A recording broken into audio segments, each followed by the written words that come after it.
My name is Tolulope Ogun. Enhancing national security remains a central focus of the President Bola Tinubu-led administration.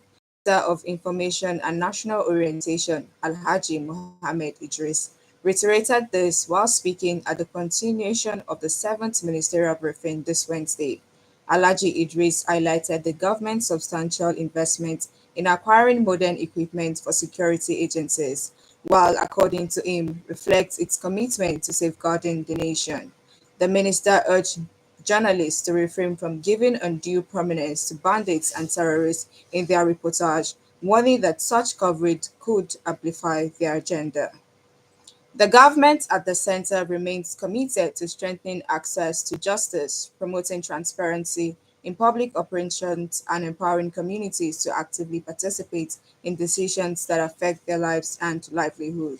The Attorney General of the Federation (AGF) and Minister of Justice Prince Lateef Fagbemi gave the assurance while declaring open a national dialogue on business and human rights in Abuja, noting that national dialogue was a step towards embedding human rights within the country of Nigeria. The AGF stated that the adoption of the National on Business and Human Rights stands as a milestone, aligning with the nations with global best practices, particularly the United Nations Guiding Principle on Business and Human Rights. President Bola Tinubu has been given a pat on the back for placing a ban on importation of foreign goods. Former Chief Whip of the Senate, Senator Ali Undume, gave the recommendation in a statement on Tuesday. According to Senator Undume, the bold initiative by Mr. President will go a long way in promoting indigenous entrepreneurs, boosting the local economy, and generating employment for Nigerians. He noted that the initiative, if implemented successfully, will shield local producers striving to find their feet from being choked out of existence by establishing foreign investors who flood Nigerian markets with goods that are cheaper and even substandard. The current administration in Ogun State has put in place an integrated ecosystem of infrastructure to support investments coming into the state. The governor, Prince Dapo Abiodun, stated this while receiving the president of Inner Galaxy Group, Mr. Lee Shuhang, on Tuesday in Abeokuta. He emphasized that required infrastructure like roads, rail, air, affordable options, medical infrastructure, and schools have been made available in the state. The governor noted that the state is blessed with abundant human and natural resources, adding that the alluvial gold had been discovered in large quantity, just as the state has the highest quality of lithium. Earlier, the president of Inner Galaxy Group, Mr. Shuhang, disclosed that his company was ready to set up a $400 million hot rolled cold steel factory with the capacity to employ about 6,500 direct and indirect workers in Iwekuru local government of the state. The Ogun State government will continue to foster an educational environment that encourages innovation, entrepreneurship, and relevance in the 21st century economy.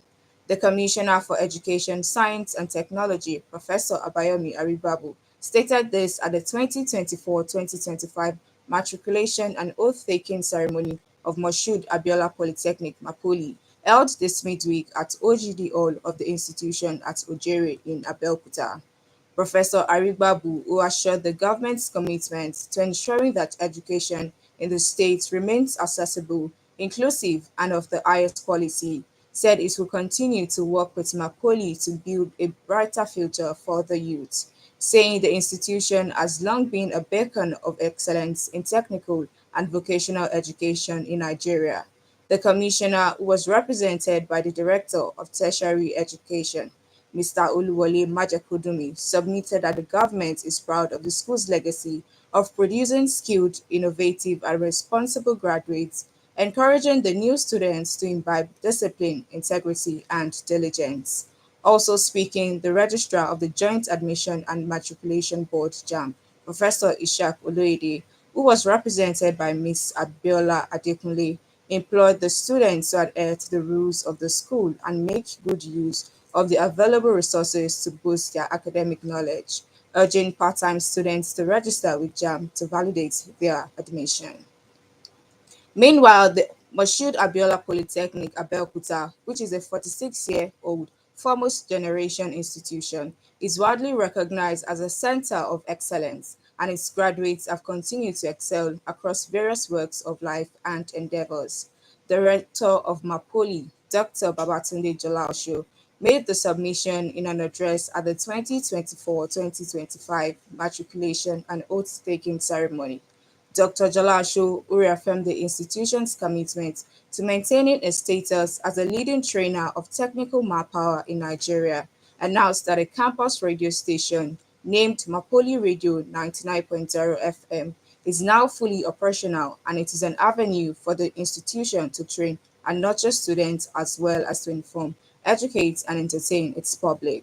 The rector urged the matriculating students to be attentive to the needs and aspirations of the society and be innovative and solution driven.